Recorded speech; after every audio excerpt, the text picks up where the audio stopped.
Welcome back to the Danny Harton Show. Today on this week's episode, we have rapper Kandi Lake. Hey, How's it going, man? it's going. So Kandi, you put out a project recently with a group called Badweather. That's true. I did. It's Hartang? Hard tone. Harton? Yeah. Didn't know that. That's cool. Yeah, let's talk about Badweather. My bad. My bad. Yeah, so we put out a project and it's pretty cool. It's pretty neat. I'm pretty biased, but it's still pretty cool and pretty neat. Uh it is a collection of songs from 7 artists that all really believe in each other, and it is I don't know, it's something I find myself being like really proud of because a lot of my stuff is like really solitary, and so like to be able to work with other people and like make something that like I'm still like this is like just as much me as it is somebody else. It's like it's a pretty cool feeling. hmm How did you all like meet each other? So it was High Tech Horror is the name of the show where I met EJ and Yasuke and everybody, and pretty much we did a show at the same event, and then EJ came up after the show and was like, "Hey, I'm putting together a team, and I'd like you to be a part of it if you're down." And I was like, "Cool." And then it's like a super anticlimactic story. Like it wasn't like it was like, and then fireworks flew out of his ass. It was just, wait, am I allowed to swear? Yeah, you can swear. That's Okay, fine. cool. So yeah. Yeah, I got you. What was like the recording process like? Were you there for most of it, or did you just like come in when EJ needed you to come in, or like what was like the process sort of like? So we kind of all have like our like delegated roles and everything, and it Mhm. was like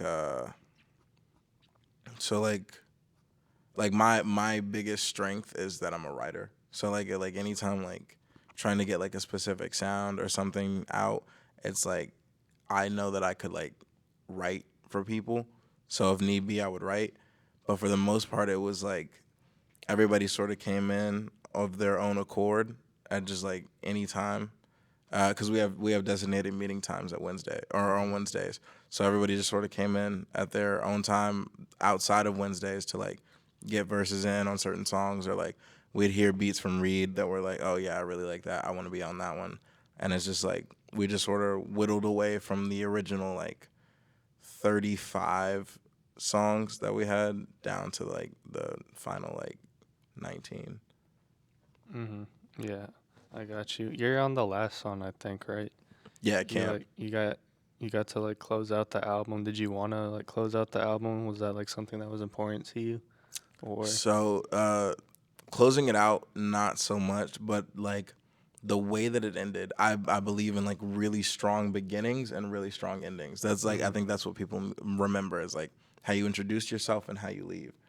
And so uh, we sort of opened up with the Badweather cipher, which is sort of like a boom bap track, Mhm. and like I wanted to close out on like a boom bap track because it's sort of like you know uh, just sort of like It's like a keeping it succinct. Like this yeah, is how we entered, this is how we exit, type of thing. yeah. It's like you're like bookending the project essentially. Yeah, Where like you explore different sounds like throughout the album. I thought the whole like story of like I guess the reporter or whatever, like yeah, getting like swept away to like all these different places was like a pretty like it was like pretty funny and pretty interesting yeah. way to like sort of like introduce like the different sections of the album. Who was playing the reporter? So that's Malik Oslai, Okay. and Yeah. he's just genuinely like a funny ass dude. So it's like it was like we had the idea of a reporter, and he was like, say less, I got this, and Mhm. like and then he did that, and it was stupid funny. So was he just coming up with all that like on the spot or Uh, the first skit, yeah, and then like we re-recorded a little bit just to like make it shorter. But like everything else, yeah, that's like all of that is just like they were just like, yeah, let's just start talking, mhm. and like that's just like that's how they talk. Mm-hmm. It's Yeah. just funny as fuck. Yeah. I got you. Do y'all like were y'all producing, or were you guys working with like other producers, or was it a little bit of both? So all the production was in house. It's Okay. Reed and Generic, and like those are the two producers for the project, and Justin, who's also an artist on 2 of the songs. Okay. Yeah, I got you. Let's see. What is like your give me your favorite song on the album that you're on, and then like something, and then another one that you're not on, but you're Uh, really like, but you really like it. Favorite song that I'm on is "In My Way." Okay. Best song on the album, and probably one of the best songs in the world is "All on Me" by Malik and Cheyenne. Like that is like that's a song. That Oh, is all on like me. a real like, damn. I thought I made music, but I don't, because this is what real music is. Mm-hmm. And it's just like, yeah, go ahead and put the mic away because we're done. It's like, All on Me is like my favorite shit. Mm-hmm. There's like a 4-track run where it's only you, EJ, and Noah. Did you guys plan that out, or did it sort of like come out naturally? That was more of like a natural occurrence, because like we Okay. wanted to have the idea of like having this like really aggressive typhoon, and then you get to the eye of the storm, which is Mm-hmm. like the more chill and like reminiscent tracks of like classic R&B and whatnot, and then it goes right back into like exiting the storm, which is like back into like the heavy winds and everything. Mm-hmm. And so we were trying to keep that narrative, and me, EJ, and Noah are like the main like crazy hype rage aggressive artist.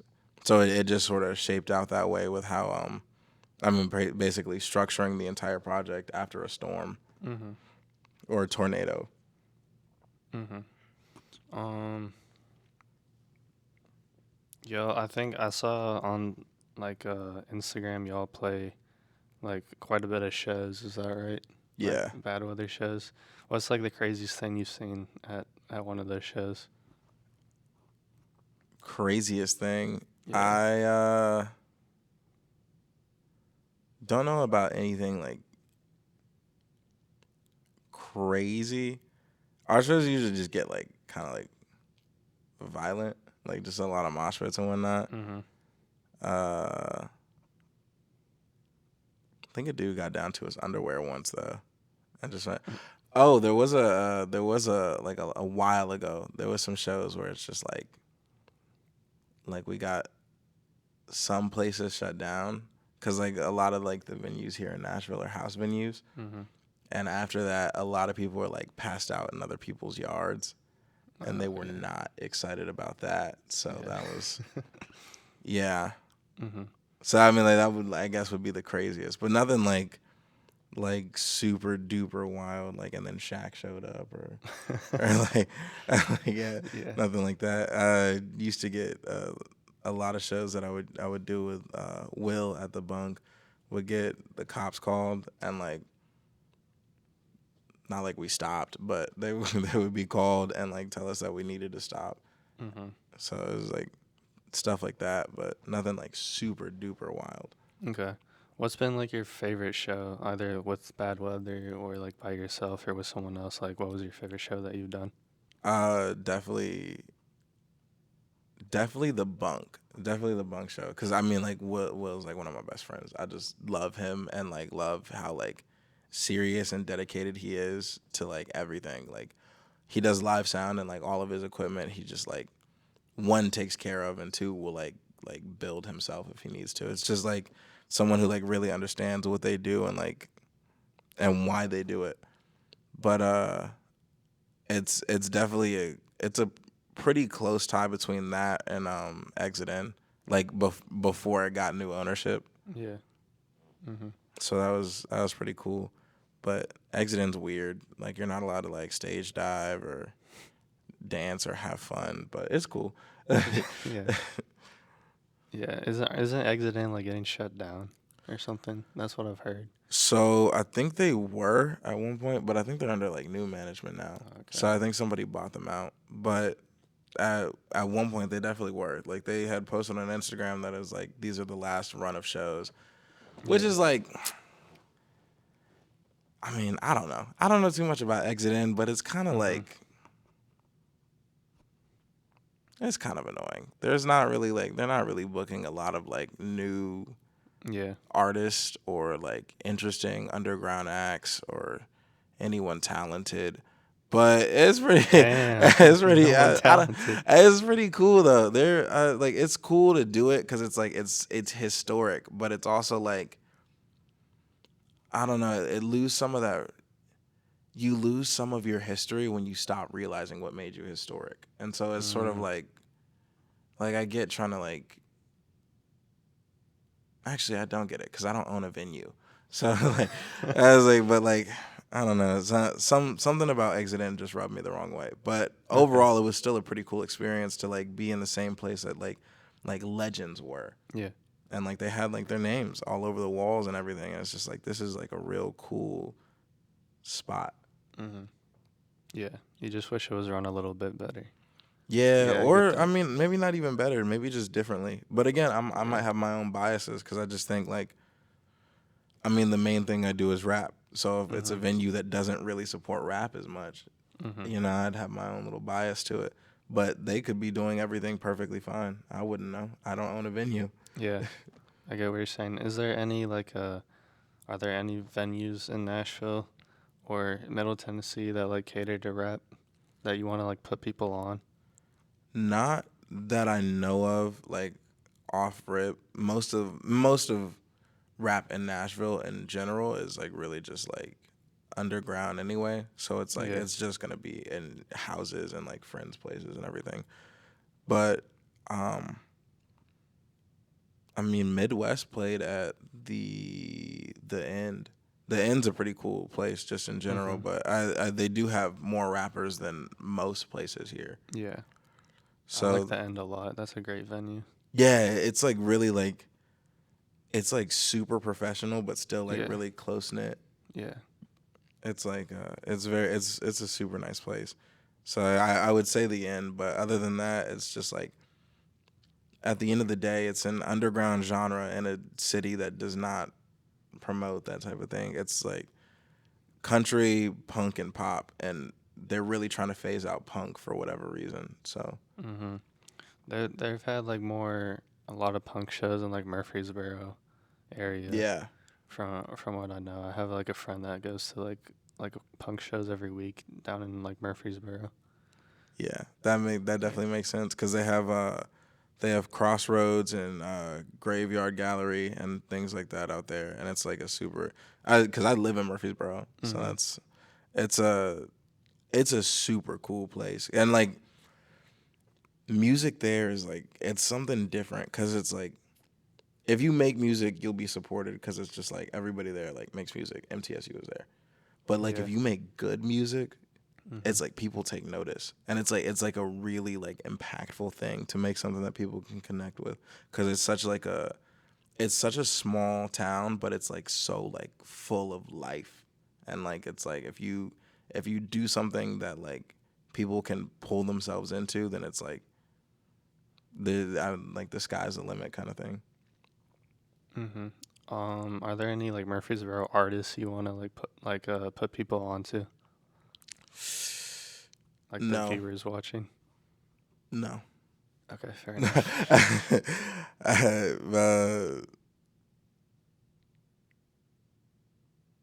Nah. All Had you right. asked me like if you had asked me that question like maybe like 2 months ago, maybe, but nah.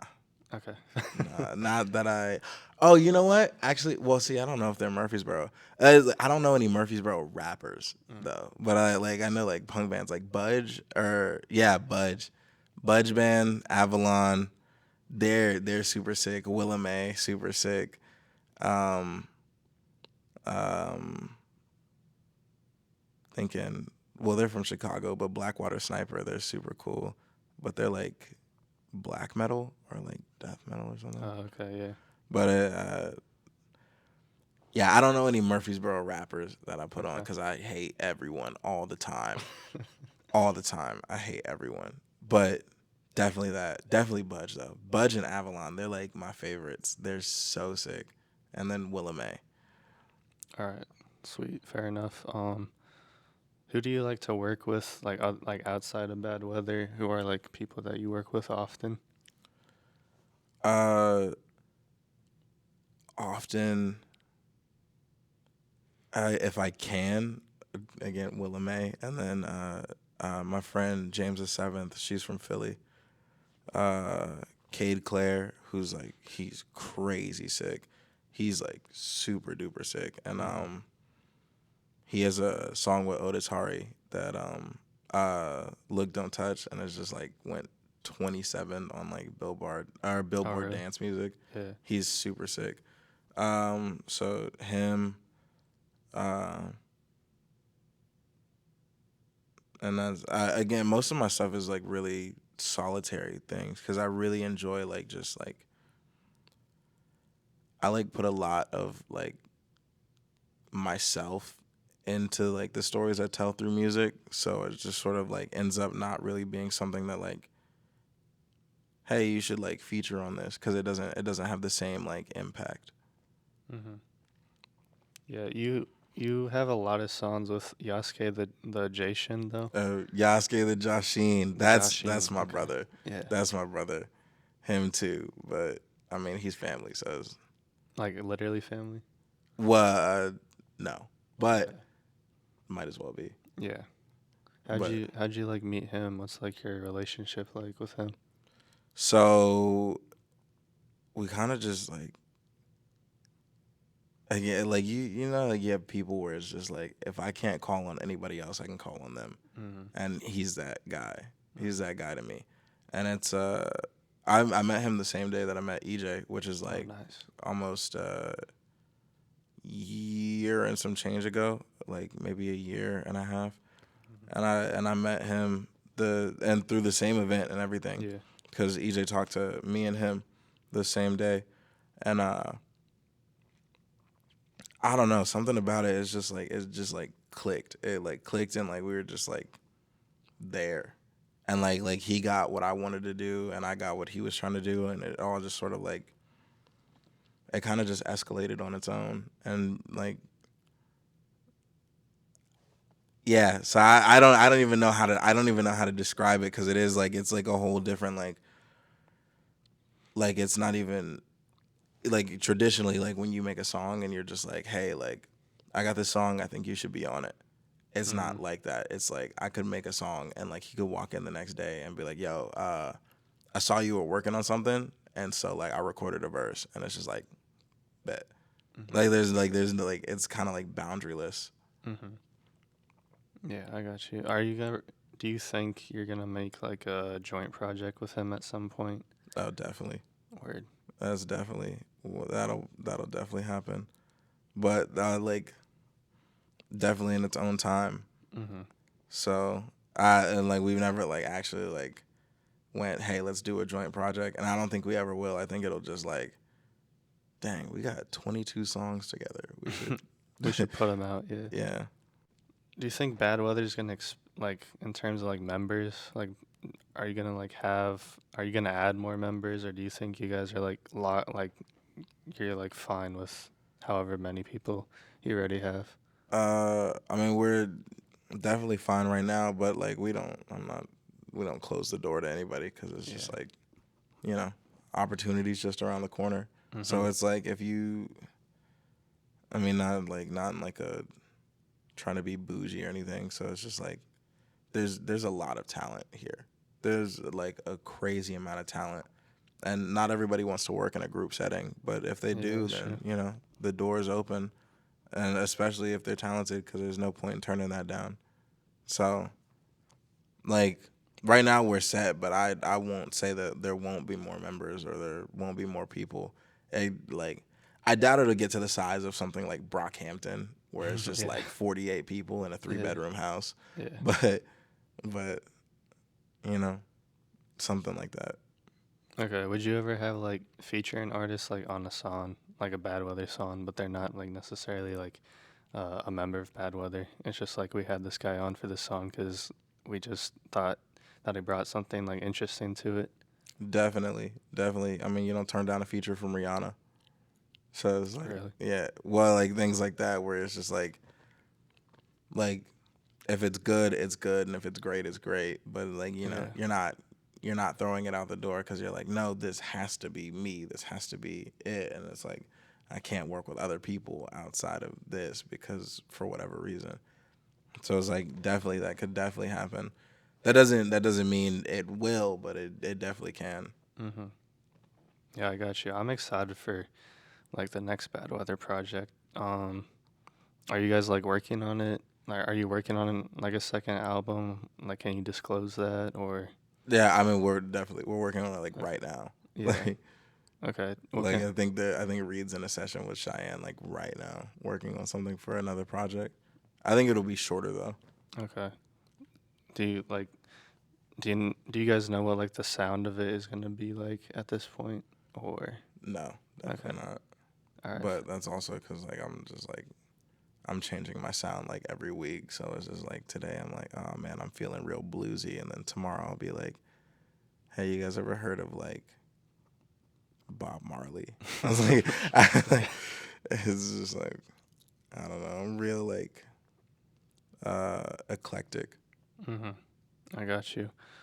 You have a song with Lil B. Is that the Drop top. Yeah, that's yeah the Lil the Lil B. B? The Lil How B. did that come together? I sent him an email and he went cool. Mhm. Like not in like a like I'm paraphrasing as in like I emailed him. I was like, hey man, I like don't know if you'll see this, but I have a song that I think you would be really cool on, and it's like a little bit different than what you normally do, and it's like a glow beat, but like if you like it, put something on it, please. And then he emailed me back, cool, period. And then like a week later, he sent me the verse back, and it was the most Lil B thing in like the world. It was like all freestyle, one take with like in the Yeah. recording, and it's like this is perfect. This is all I ever wanted. And so I was like, that's Lil B, but it's literally that. I was just like, Yeah. please, and he went, cool, period. And I was like, this guy is out of his fucking mind. He is batshit insane. That's crazy. So like you didn't know him like at all I still before don't then. know him at all. Yeah. So you like okay, that's crazy. Shout out to Little B. Right? You Shout know what out I'm to saying? Lil B, supporting underground artists. The power of an email. Yeah. Emails could change your lives, man. That should be your next album name, The Power of an Email. I could do it. It'd be super confusing when I don't talk about emails at all Yeah. during the project. Yeah. Yeah. Do you know Death Grips? Are you familiar with them? Yeah. Yeah, they put out like a project called Gmail and the Restraining Orders, which is pretty funny. Wait, what's it sound like? I don't think I've heard it. I Dang. haven't heard it. I've heard all their other albums though. That makes sense. See, I could never get into like Death Grips and like JPEG Mafia because they're like real like that's like too weird for my taste. Like it's like Okay. it's like way too far experimental. But it's also like I think it just sounds like ass. Cause like JPEG has Yeah. a project with Danny Brown called Scaring the Hoes. Yeah, I listened to it. I didn't really like that one, to be Yeah. honest. But I did like I do like JPEG's previous albums. Um yeah, I just didn't I like Danny Brown too. I like both of those guys, but that project just wasn't that like I don't know, it just wasn't for me. Yeah, that You know makes what I'm sense. saying? See, I don't like either of them. But like Mm. I listened to it and I was like, maybe I'll like them together, you know? Mhm. And then it didn't work out. Apparently they have a EP called Scaring the Hose DLC pack. I guess they put out a sequel. I'm watching them perform this month. That's crazy. Yeah. Downloadable content. That's like Yeah. I mean, it makes sense. It's JPEG Mafia. He's like the internet incarnate. fuck him. I don't give a fuck about you. I like it's. I don't know why, but it's something about that. Like that makes me agitated because it's just like, damn. Because DLC implies that you're paying for the content, and I think But the it's so content funny, is funny. ass. So that's like, But you're not paying for the content. No, of you're this- not, because of it's like this. it's on Spotify and it's like Yeah. it's a meme. But I don't know why. It's just like I don't know. I really don't like JPEG. I think that's what it is. It boils down to the fact that I really just don't like JPEG Yeah. because it's like super like I don't know. It just feels pretentious to me, and like in a real like weird like not fun way.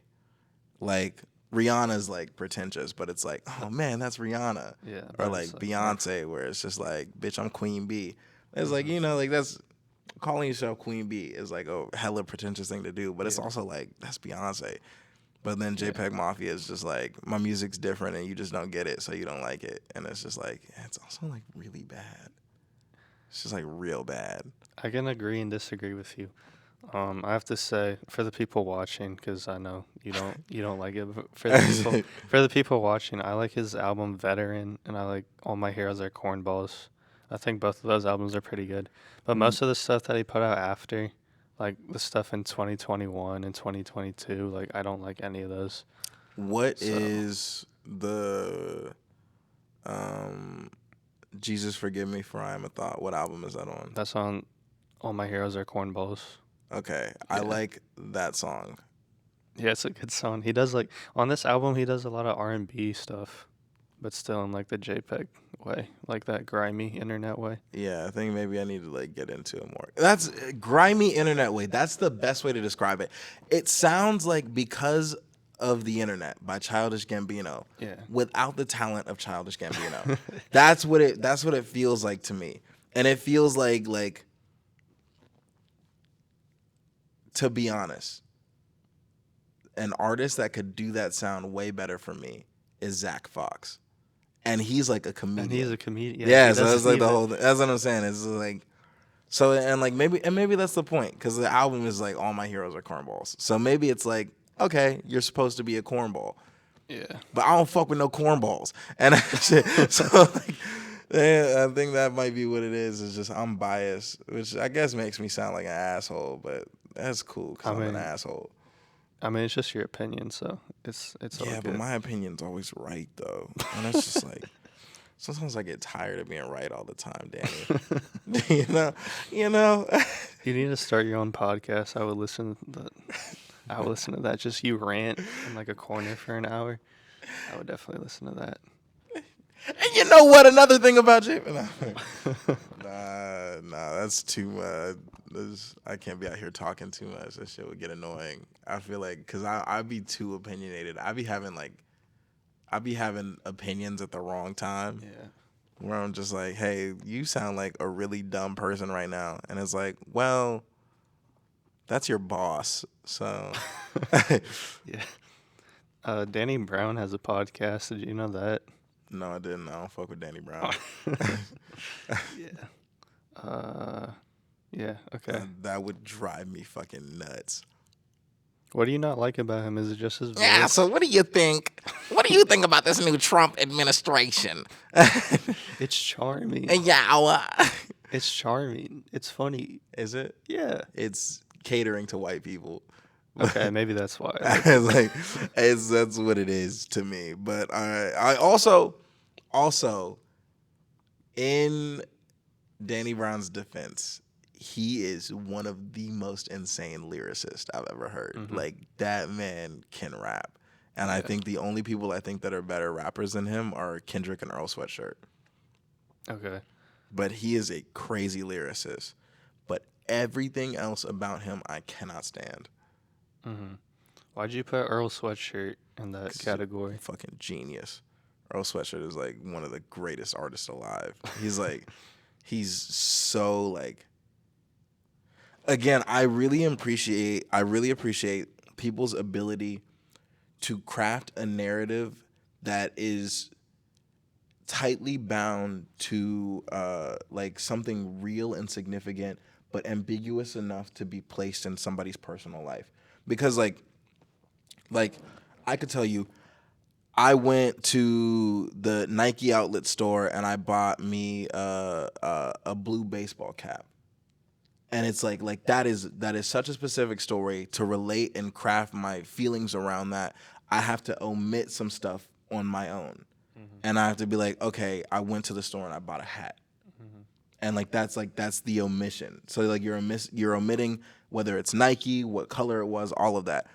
Yeah. And so and it sounds simple because it's like, okay, well then the artist could just say I went to the hat store and I bought a hat.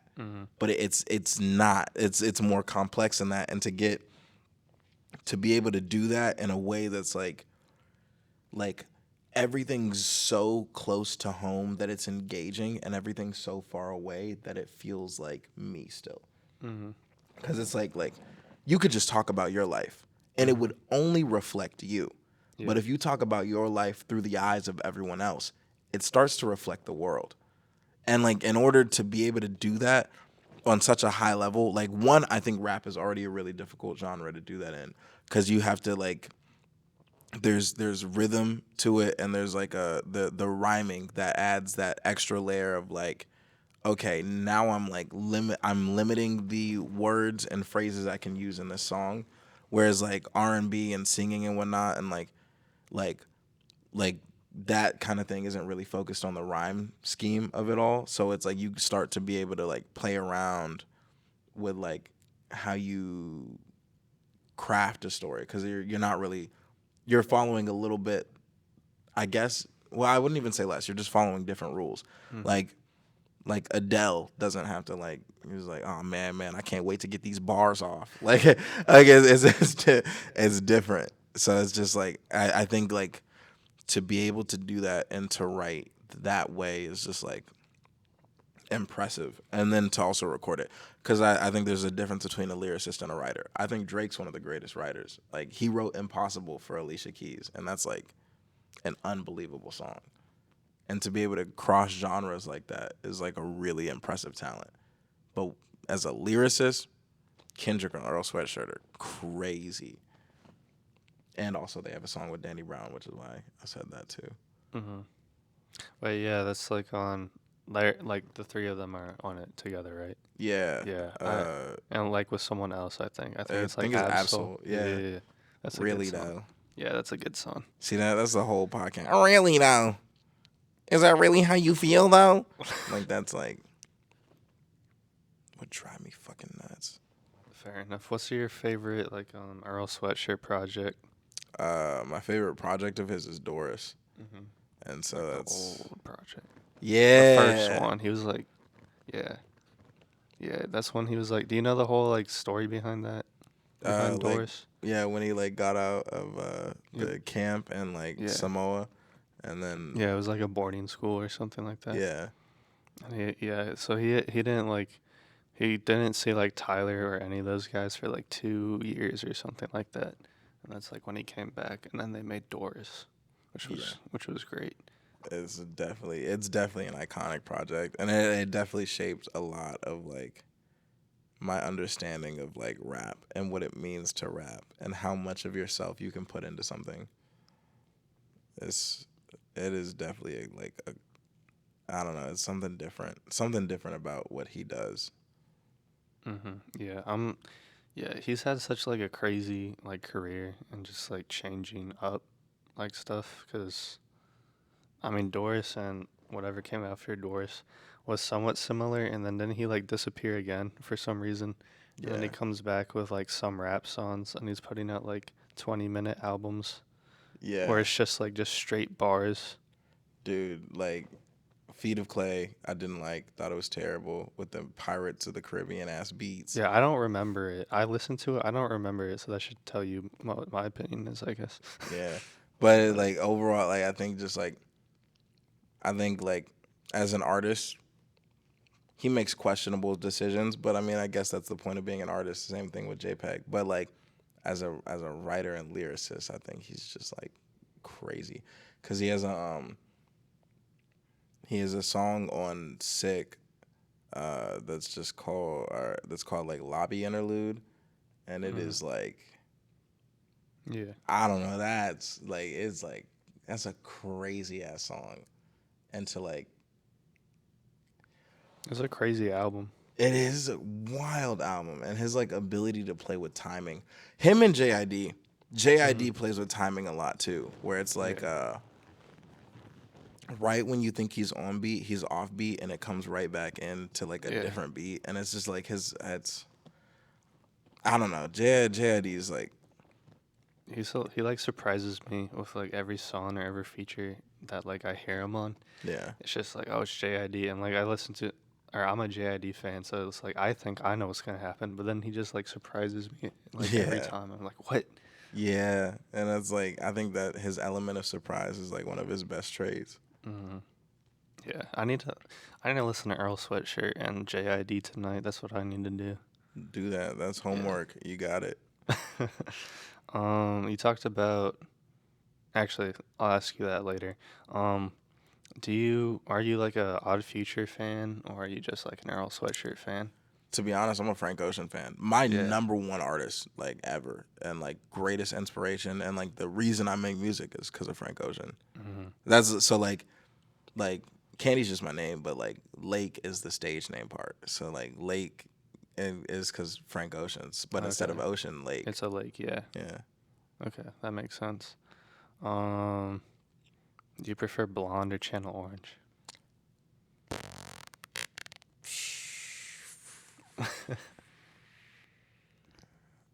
Nostalgia Ultra. Yeah, okay. uh, yeah, yeah, that's definitely yeah, because Novocaine and There Will Be Tears. There Will Be Tears is one of my favorite Frank Ocean songs ever. Okay, I don't remember that one, but That's right. See, you I'll fucking listen up to it. already. You fucking up. I was fucking with you, Danny, but now we not cool no yeah, more. yeah. I guess the interview's over, guys. That's, No, I'm just, yeah. I like how he has all the like interludes on Nostalgia Ultra. I thought that was cool, yeah. like building up the world and stuff. I love like all the like tape effects. I guess that might not be the right word, but where he's like taking like some like a tape in and out of like the Yeah. thing. You know what I'm trying to say, right? Yeah, and that's like the whole like that's some of my favorite things about him is just his world building. And the Mm-hmm. same thing with Channel Orange where it's just like so many like different like elements added that like they don't need to be there but they are cuz it like fully like envelops you and like what are you trying to say to me right now? Cuz I think that's like the most important thing about music is just like everybody makes songs. There's new artists that pop up every day, and there's new trash artists every 30 seconds. And so it's like the whole thing is like, what can you say or do that makes me go, why are you like, what are you saying to me? Like, why are you speaking to me? Like, getting people to question something and be like, this is like, that's genuine engagement when somebody asks why. Mm-hmm. And so like that's like I don't know. He just has an ability to do that and like do it in a way that's just like so profound. And I think that's maybe what I'm trying to like lead to with the like writing and why like Malik and like Earl and Kendrick and stuff like really intrigue me as writers is just because it's like this like it's like why did you do that? What does that mean to you? Like give me more information, and then they don't, and that just like it adds more to like the I need to know more. It's not as a matter of fact, not even need. I want to know more, Mm-hmm. and that's like I don't think there's anyone in the world that does it better than Frank Ocean, but also bias because I think Frank Ocean is the greatest artist in the world and probably one of the greatest people. And, that's who you should be having this interview with is Frank Ocean. That's the goal. That's the end goal of this podcast, Yeah. for sure. There's no way he would do it, though. He's like Nah, too he wouldn't. reclusive. Nah, he wouldn't. No. But also, you know what? We're setting a bad omen. You got it. Next week, Yeah. Frank Ocean. Yeah, next week, Frank Ocean. We'll be like, I don't know. We won't be like in LA though. We'll be like in a remote location. You'll be right here in Franklin, Tennessee. No, With- bro. We'll be like in the Himalayas in a log cabin. You'll see. That would be so sick. The Himalayas. That'd be You know, crazy. water boils differently at like higher altitude. Do you know? Like that's great. Like somebody who used to live in Colorado, and they were like, we live like super far above sea level, and then like your water boils differently, and like you're tired all the time because you can't breathe. Yeah, that's what I've heard about like Colorado. Yeah, isn't that crazy? Yeah. That's great. And like that's like 8 hours away. We could go 8 hours away and like be tired all the time. like you think about that, it's just like damn, like I'm really out here like living life lavish, 91 degrees outside, and you could go 8 hours away, and it's like help. I'm like a big like basketball fan, and there's like a reputation for like the Denver Nuggets. Like when other teams go to play Denver, they always say that like they have the mile high like advantage. Yeah, Is like what they call it, because they're all like tired. They have like when people like when all the other teams in the league like play Denver, they have like a different like plan yeah, essentially to yeah. like tackle like the Nuggets basically. I mean, because like exhaustion hits. It Yeah. hits different, and then when you train your whole life, like your body is acclimated to just being deprived all the time. Oh, you're a different type of monster. I mean, obviously, like I don't know. I've never heard of the Denver Nuggets winning any playoffs, so it doesn't do much, but it's still enough. They're the champions. Do they win? Yeah. Oh, see, I don't even watch basketball. Yeah. I don't even know. I didn't know that. They won their first championship, yeah. I didn't know This that. like yeah, like this summer. Like this was their first championship ever. They beat the Miami Heat in the finals. That's crazy. You know the Yeah. basketball teams I know? I know Heat, Celtics, and the Lakers. Yeah, so like the big three. That's Big that, teams, you know what I'm but talking yeah. about? That's all I know. I don't even know how many there are. I just know Like in that, the league, you don't know. yeah, I don't know at all. I just know like I fuck with Kyrie. So Yeah, actually, it's funny that you mentioned those three teams, because not only are they like the biggest, but like those. So the Lakers and the Nuggets were the final two in the West, and the Nuggets beat the Lakers and like they swept them, and then it was the Celtics and Heat were the last two in the East, and so the Heat beat the Celtics.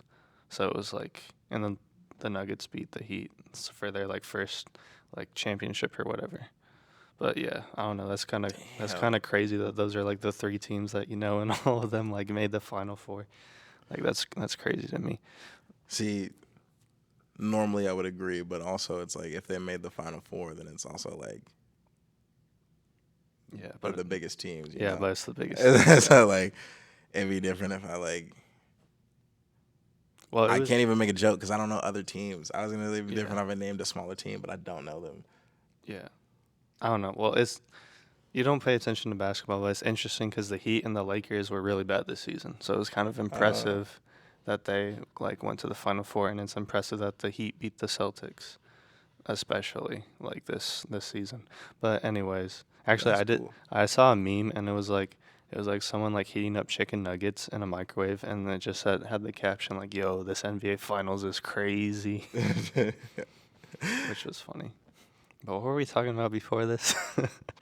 Oh, yeah, Frank Ocean. Yeah, Frank Ocean. Frank Ocean. So did you pay attention to like the other Odd Future members, or like are you a fan of that era? Let me ask you that. Are you a fan of like the Odd Future era? A little bit, yeah. I mean, Okay. like Damo Genesis and like Haji Beats, but everybody else, nah, not really. But I just never really. I got into it like kind of as it was like ending. Like it was like the Odd Future era was like I don't know. That was like I got into Earl Sweatshirt and Frank Ocean like sophomore year of high school, and so like they were already sort of like moving into solo stuff. Yeah. Like Tyler released Cherry Bomb a year after I found out about them. So like Okay. Wolf was already out and everything. Yeah. Yeah. Cherry Bomb, that was like that's kind of like when Odd Future like broke up, I guess. That was like Yeah, that was pretty like much. that was like the last like Odd Future related project, I think. Yeah, Was Cherry Bomb, which is an underrated album. it definitely is. I think that is like one of the greatest albums, and it's so eclectic and tastefully done, and like the experimentation on it is just like I don't know. But Tyler can produce. Like he is a legendary producer. So Yeah. The thing like with Tyler, like hearing all his albums, this is or like the first three, what's it called? Bastard, Yeah, Goblin, and Wolf. All those follow a story. They're literally a trilogy, right? yeah, So it's like, and he was making that when he was like 18, like 18 up until like 22-ish, right? yeah, So he basically had to like spend like all that time like writing a story essentially, and had to like focus on the story, and then he tied it in with like Odd Future, like they reference characters from those albums. yeah, Then when Cherry Bomb came out, he was like, okay, like that arc is like done, so now I'm just gonna do what I want, you know. yeah, And then like, and it kind of like alienated people because I feel like the real like music fans, people that actually like music itself, like melodies and songwriting and things like that, really like Cherry Bomb. Whereas like a bunch of like other people that just like Tyler or Odd Future were like, yo, what is this? Like, I don't like it. I don't understand it. But yeah, the thing is like, and then everyone loves Flower Boy and Igor and Call Me If You Get Lost. But we don't get those three albums without Cherry Bomb. yeah. And so that's like with that, I always looked at it as like it's kind of one of those things where Cherry Bomb was his introduction into making mainstream music and like things that weren't like niche and like weird and gritty, but it was like these like beautiful pieces and whatnot, like Schmuckers and shit like that. So it's just like making these things that had the intention to go mainstream because I think he was making a lot of songs that were just like they were songs, but then like Cherry Bomb comes and he's trying to make like real like mainstream hits, and then Flower Boy comes along and like he finally gets one with Who Dat Boy and See You Again. And like that, I think that's what he was aiming for the entire time is like getting songs that like more than just people at your shows know. Like people that like are just like in their cars like, yo, like I really enjoy this type of music, this type of energy, this feeling that you're giving me, as opposed to like as different like it's like clapping for the wrong reasons. Like for like so like the first couple of projects, it's like you're clapping because it's like gory and gritty, and it's like it's obviously talented, but it's different in a way that like like you get to be the nerdy kid and you're like, yo, like you guys don't really get it, but this is what music is supposed to be, and like in a pretentious way. And it's like, but like not in, as in the artist is pretentious, but the people that affiliate themselves with the artist is pretentious versus like Cherry Bomb and Flower Boy and Igor, where it's just like, I want you to get it. I don't want you to have to work to get it. I want you to just understand it. I want to give this to you and let you enjoy it in its full capacity. So Yeah, I agree 100%. yeah, like finding With that that. balance between like that simplicity and complexity is really hard to do, and it's like he's gotten super like the peak of him understanding that, I definitely think, is What's Your Name with NBA YoungBoy. Like getting that to work and like just hearing that, it's that was like, I think that's the peak of him, like, let's make this simple enough that it's like all the pieces are there and you completely understand this song, but it is still completely unexpected because it's like Tyler and NBA YoungBoy, like, Yeah, no one saw that coming. yeah, and it's like that's what is your name? What do you bring? So like, I think I got what you need. It's like a crazy song. Yeah, that's like a crazy album. I Yeah, love that album because yeah, that's just him having fun. You know what I'm saying? Like the first three albums, it's like the whole like Wolf trilogy. I'll just call it that. yeah, And then like Cherry Bomb, he's like, okay, that's over now. I can just go crazy. And then Flower Boy and Igor are like very like I mean what you were saying where it's like, you know, here's just like a project for you to get, and yeah, it's just like nice. It's like simple and complex, that balance that you were talking about. But then with like Call Me If You Get Lost, it's just him having fun yeah, essentially. And him like yeah, actually like enjoying the fruits of his labor essentially, yeah. Literally, of like like him. the past like 10, 12 years of him like grinding and like working and like building this legacy, building this brand. It's just him like, yo, I'm enjoying life now. Let's just like celebrate that. Yeah, You know and what it I'm was saying? him getting back into rap, and it was like a Hmm. whole. It was crazy. And he just had like he had like Damo on it. Frank Ocean has like a little like vocal, or Frank Yeah, Ocean has like a voice message part, you know. But it's like him like collaborating with like some people like NBA YoungBoy or like what's his name, Tizo Touchdown, just yeah, like some like newer artists that Tyler probably likes listening to. But then him also like reconnecting with like Damo and Lil Uzi Vert actually and Pharrell are all on that album. yeah. Yeah. See, I think Tyler has a distinct ability that a lot of people don't have, and I think they do.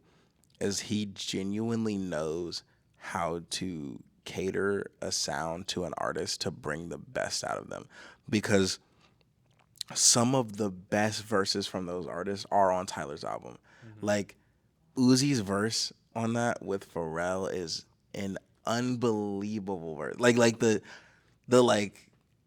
skill in that verse is fucking crazy. And then NBA YoungBoy to like still sound like him and then like tailor his sound to that. It's a whole thing. And he brought the best out of everyone on that whole project. And I'm not a huge Tizo fan, but Hmm. there's a couple songs I like, and like that one with Tyler is one of them.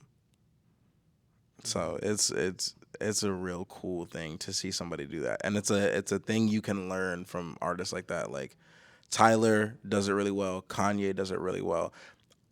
Honestly, I think it has something to do with like understanding production and like being able to Probably. produce on your own. Yeah, probably. Yeah, because believe it or not, Russ also does that really well, but he doesn't work with others as much.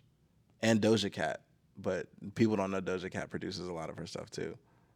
Yeah, I didn't know that. That's crazy. Yeah, she has been an insane artist for a really long time. And then when Moo blew up, it was like that's kind of funny as fuck. Yeah. But like she has been like this like Doja Cat has been insane for like years.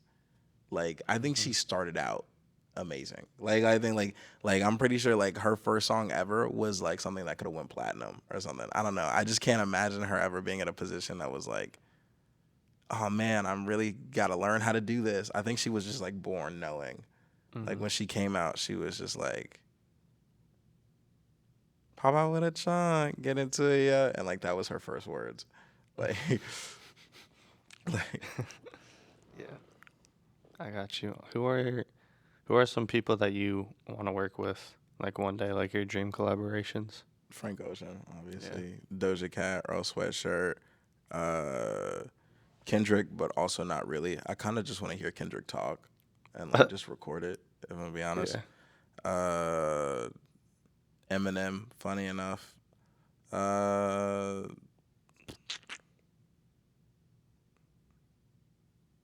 I feel like it doesn't need to be a super long list. 21 Savage, Sure. Drake, Post Malone, Hmm. Cardi B, Glorilla. I want to work with Glorilla so bad.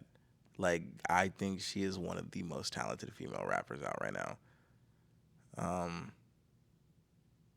Camelot. Yeah, um, that'd be sick to see you guys collaborate again. yeah. I definitely have something planned that I wanted to be a part of. James the Seventh. She's so sick. She's an unbelievably talented artist.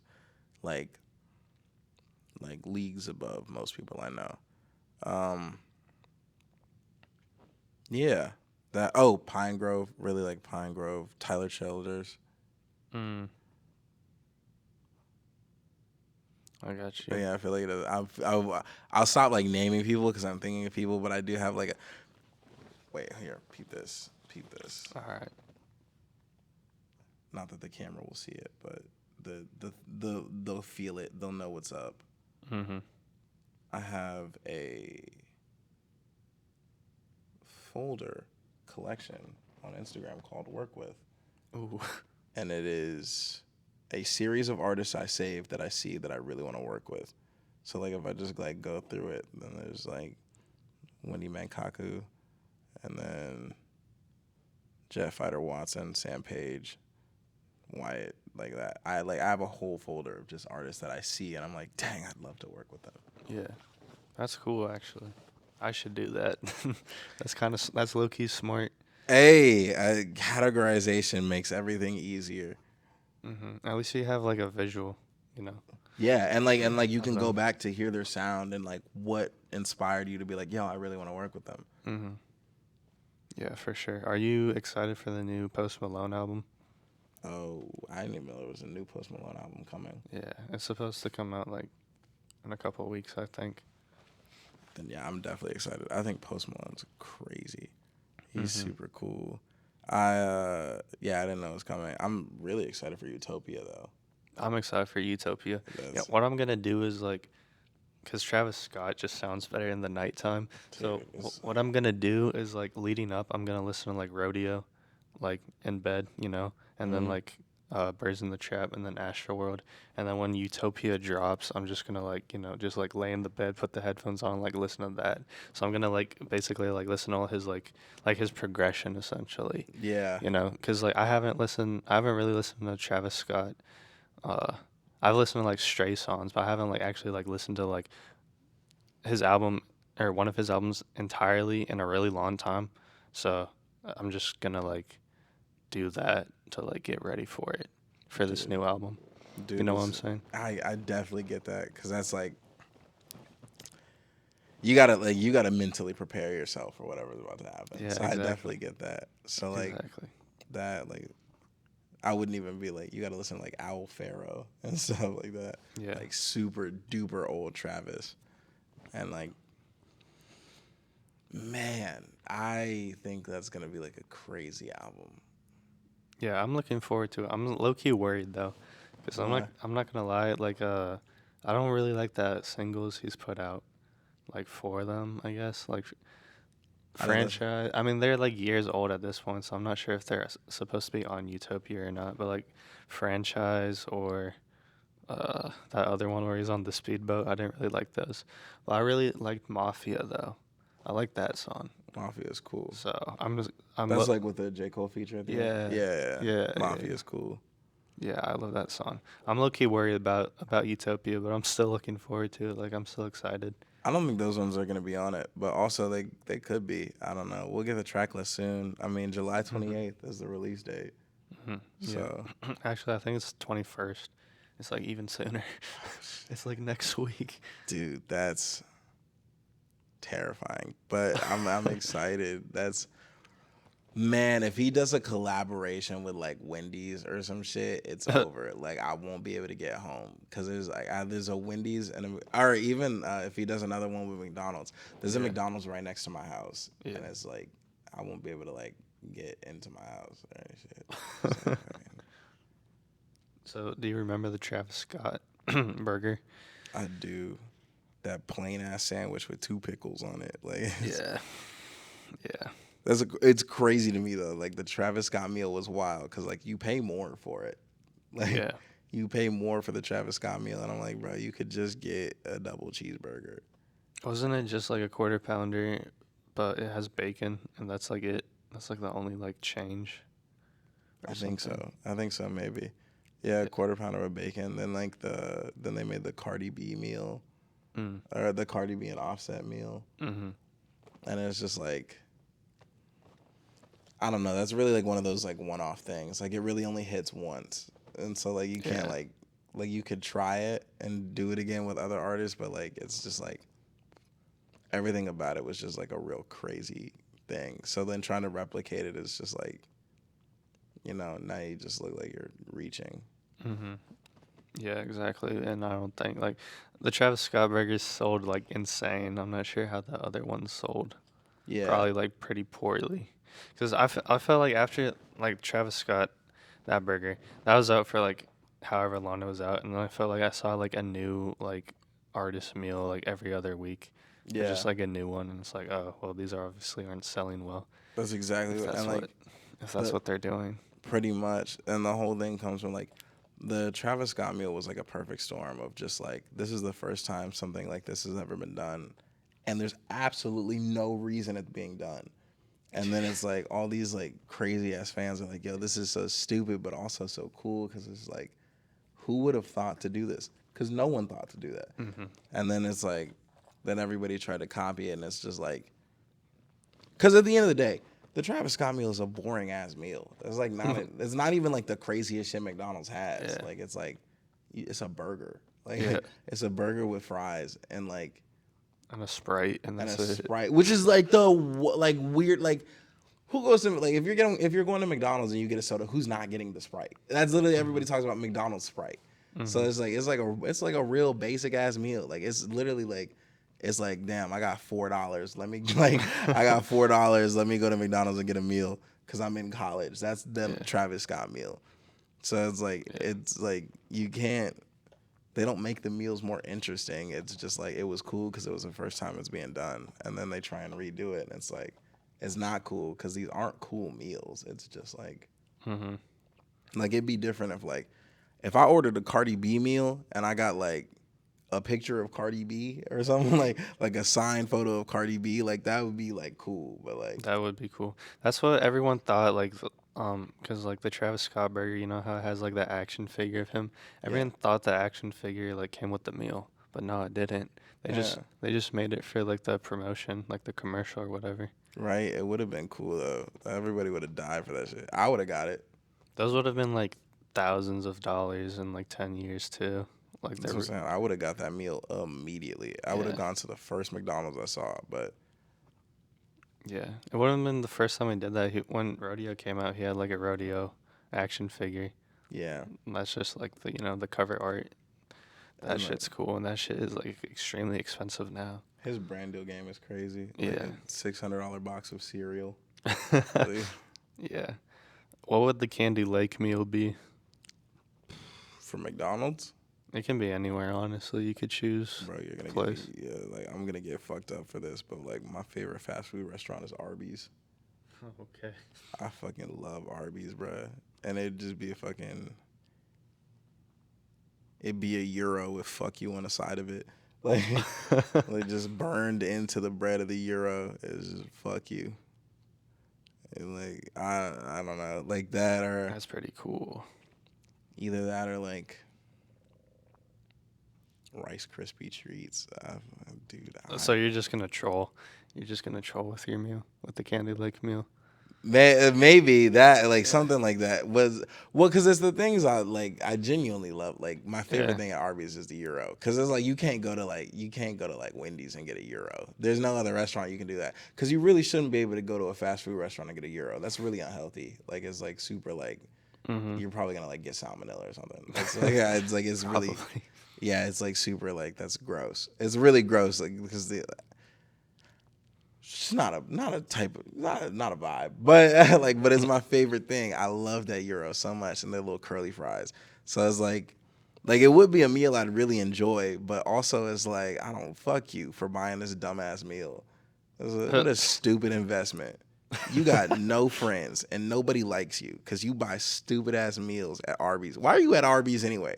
Why are you over here? Don't nobody buy Arby's.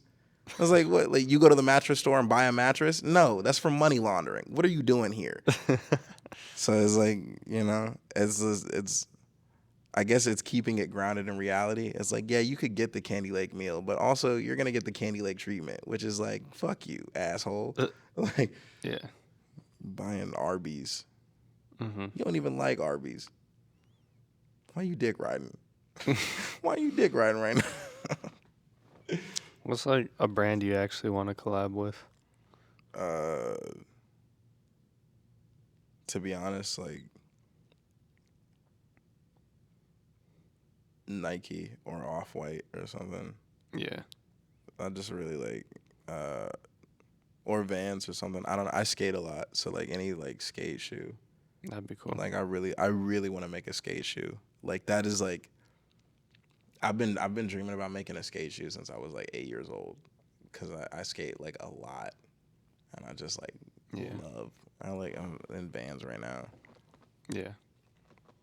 What kind of would you make like a board?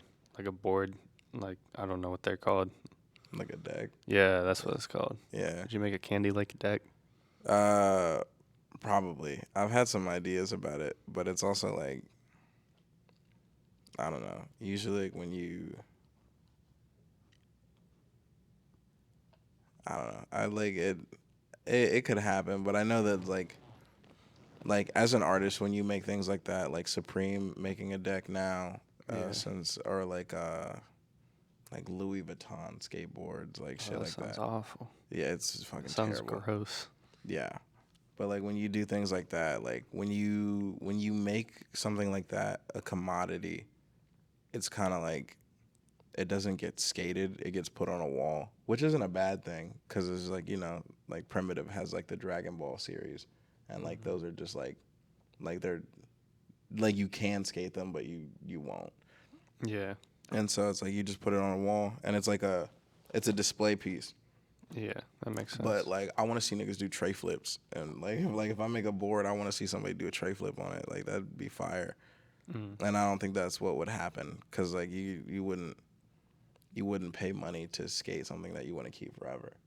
Because Okay. like if you skate it, you're gonna damage it at some point. Yeah, for sure. I wanted to ask you this because you're a rapper and That's true. I do be rapping. I wanna know like so like the double XL freshman list, like you know what that is, right? I do. I Yeah, do is indeed. that, do you want to be like a double XL freshman at some point in your career, or is that not necessarily like important to you? Probably, I probably would because it's a milestone. It's not like the most important thing to me, but Yeah. it is a milestone and a pretty good metric of your upward growth. But also, I really don't like most people's music. Like, Mhm. I really don't. And it's like, Yeah. I try my hardest to because it's like everybody has their own merits, but like, that list is ass. Mhm. That list is fucking terrible, except for DC the Don and Central Yeah. C. And Glorilla, she's on it. And Glorilla. Of Yeah. always, Glorilla is the exception for everything. It doesn't matter what I'm talking about. Glorilla is the exception. She's like one of the greatest. Yeah. It But feels it feels like the past couple of lists, it's like, okay, all this are trash except for like one person, and that's it. You know. and that's how it goes usually. But also, I think whoever's picking the double XL freshman, I think it's running into the same issue that labels run into now, where it's like that ear that they once had isn't there anymore because the people that are running it are old and untapped in. So they're just going with like, oh, this person looks cool and hot and hip and young, but I'm a 64-year-old white dude. So like, you know, it's cool. Mhm. And it's like it doesn't seem like much at, like when they do it because it's like, well, I have this many years of experience and we've been this successful for this long and it's done this and it's the exit in problem. It's like you Mm. do something for so long and you think you're so successful at it, you start to lose focus on what made you successful in the first place, and you start to realize like you start to lose the ability to hear and differentiate the things that like really stand out and the things that just sound like everything else.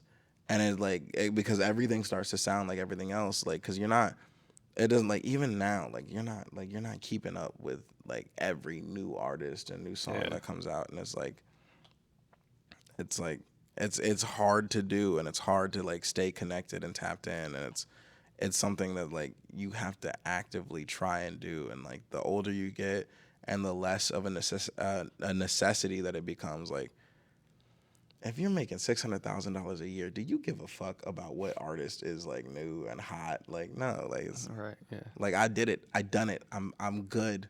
My family's straight. I'm satisfied. This is cool.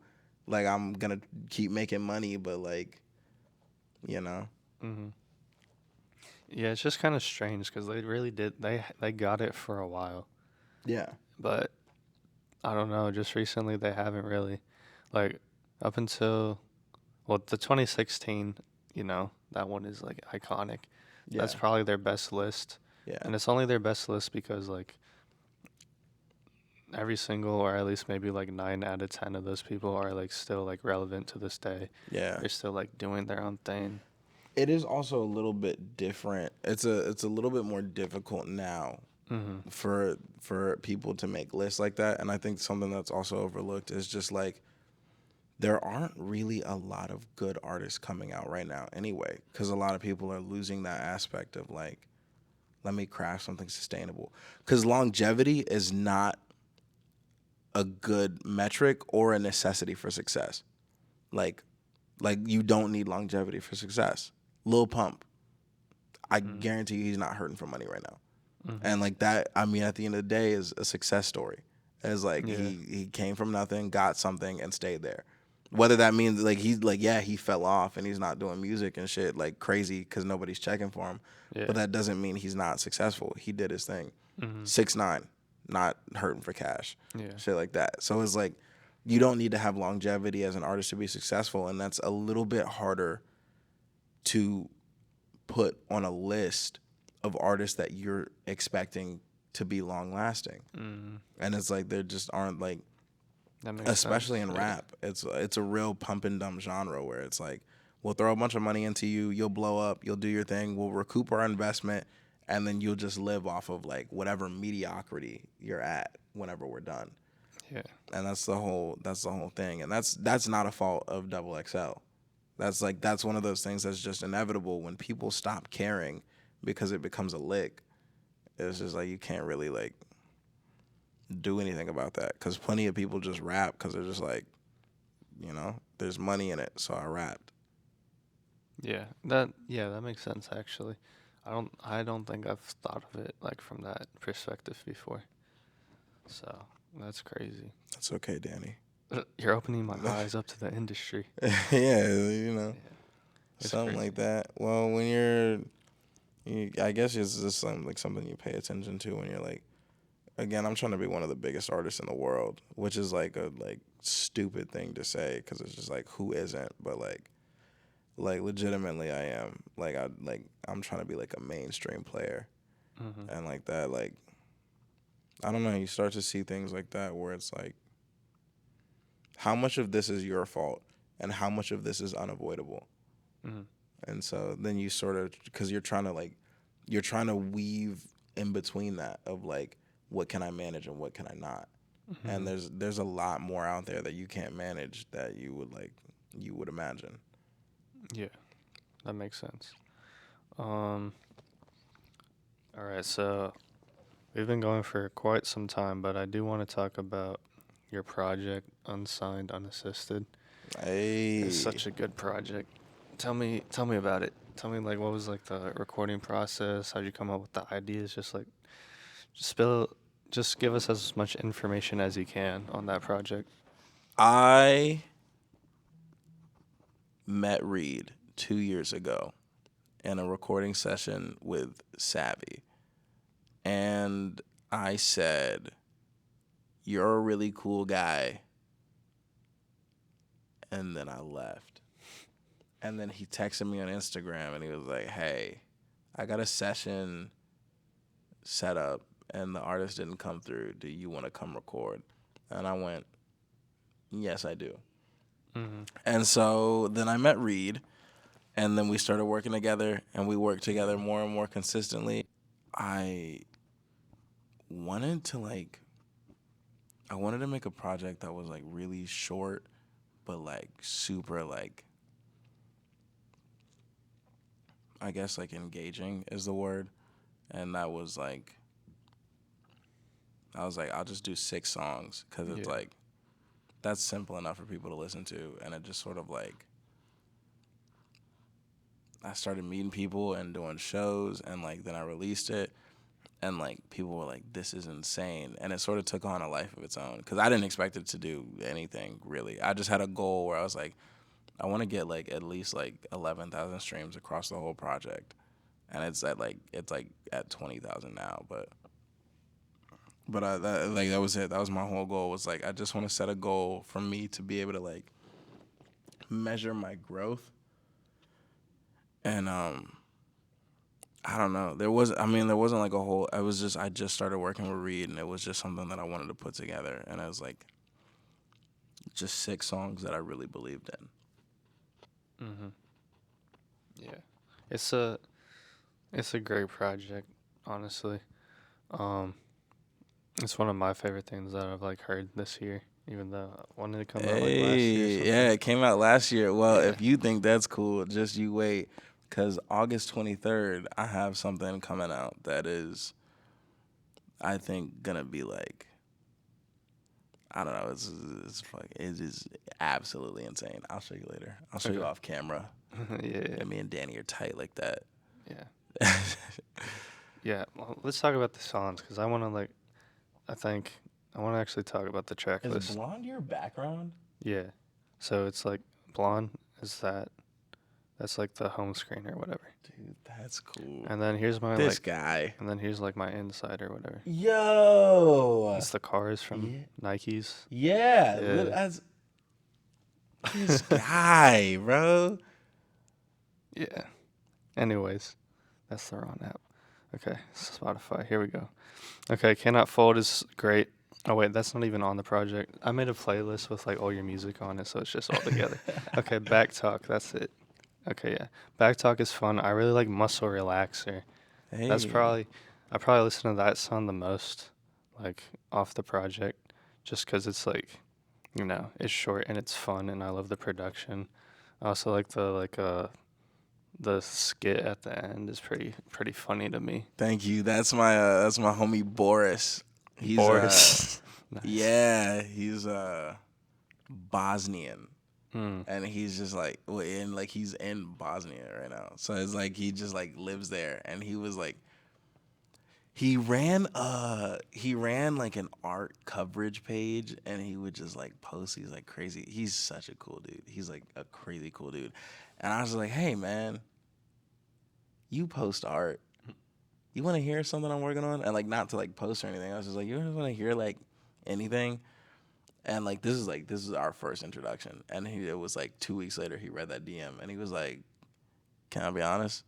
And I was like, "Sure." And he's like, "No." And I was like, "Here's a link." And he was like, "Yo, this is actually pretty fire." And that was the start of our friendship. And like then Boris is so fucking sick. I've known Boris for years. And he's just had like a lot of faith and belief in me.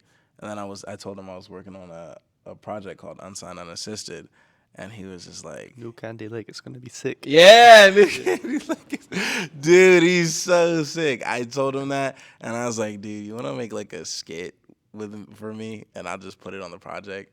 And he was like, "I got this. Let me get my friend." Mm. And like, so then they like, that's it. They just like made it like they were gonna go jump somebody. Yeah.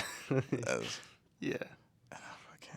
fucking Boris. I love Boris, bro. He's Shout so out to tough. Boris.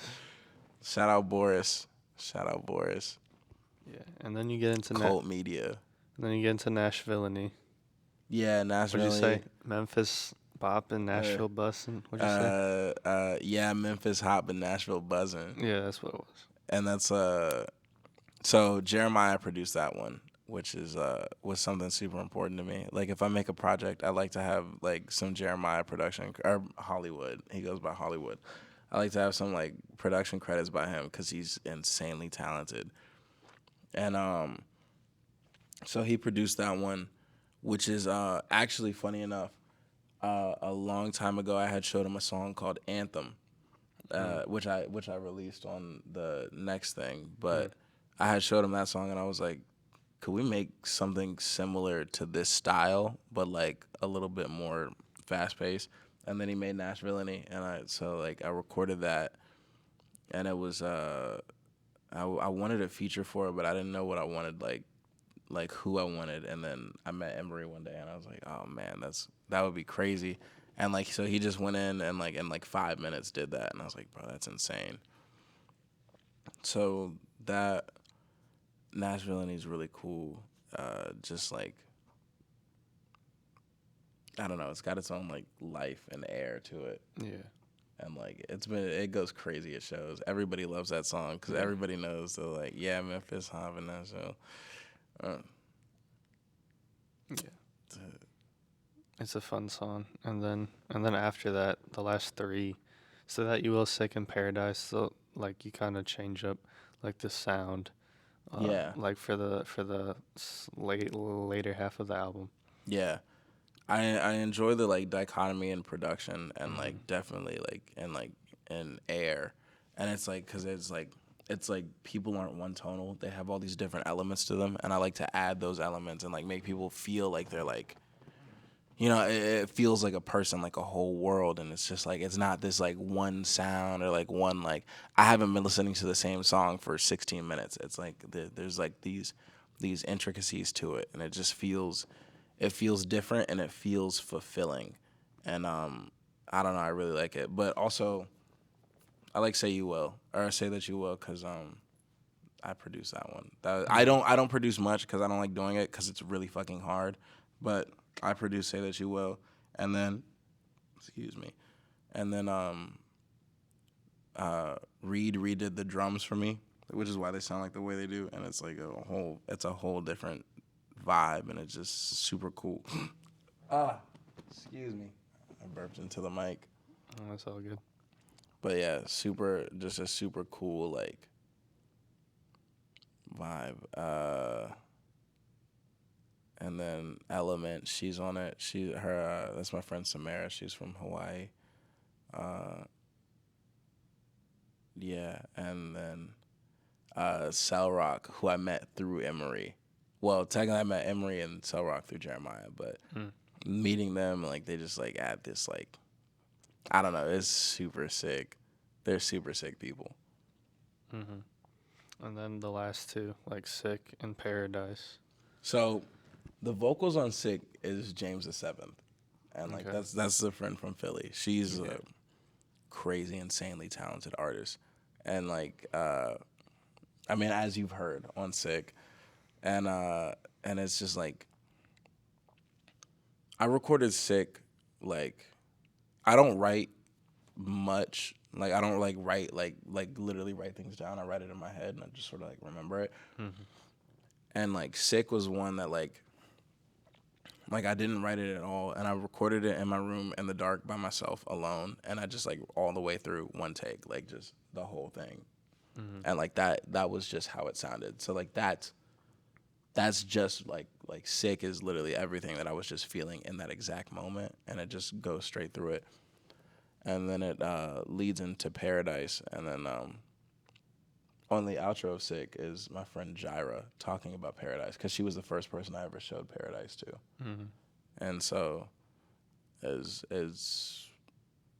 and Paradise is just the conclusion of it where it's like all of these ideas that you have about somebody are just like really just self-reflections, and you start to realize like, damn, this is the world I created for myself and I'm mad about it, you know? So, yeah.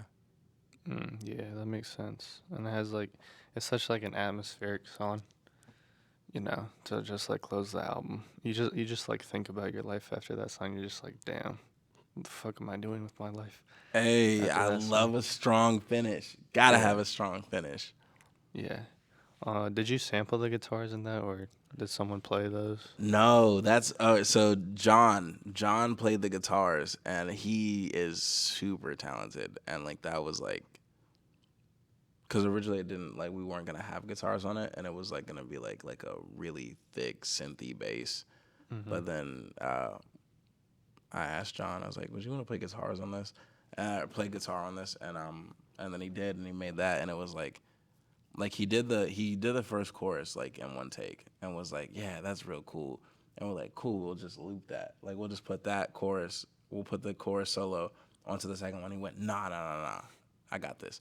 And like so then he played it again on the second chorus and went even bigger with it. And it's just like, damn, this shit kinda hard though. Yeah. And so that's how that came together. But like so 9 times out of 10, actually 10 times out of 10, when you hear guitars and stuff in my songs and whatnot, it's not sampled. Like they're like this is like that's like Reed or Jeremiah or John or somebody played that, or like even Grim, like somebody played those guitars, and like we just distorted the fuck out of them. Yeah. So I think that's really cool because you get to get really personal with how it sounds. Mm-hmm. That makes sense. So yeah, I mean that's pretty much all I've got. We've been going for like 90 minutes. So Yeah, it's been a long ass is there interview. anything that you want to like plug or talk about first, like before we end the video here? Yeah, I would like to talk about you, Danny, and Oh no. your family and what you've got going on. And honestly, are you free for another 90 minutes? Because I've been waiting to interview you for a while. Nah, it's...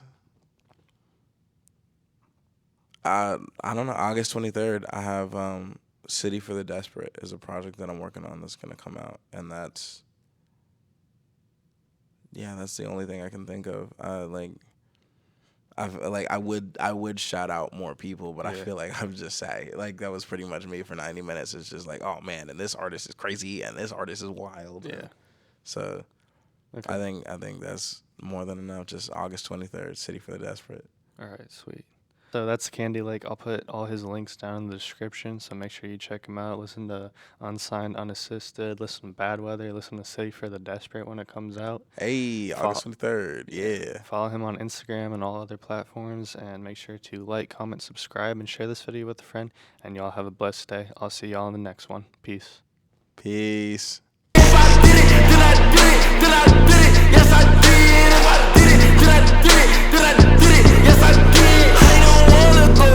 But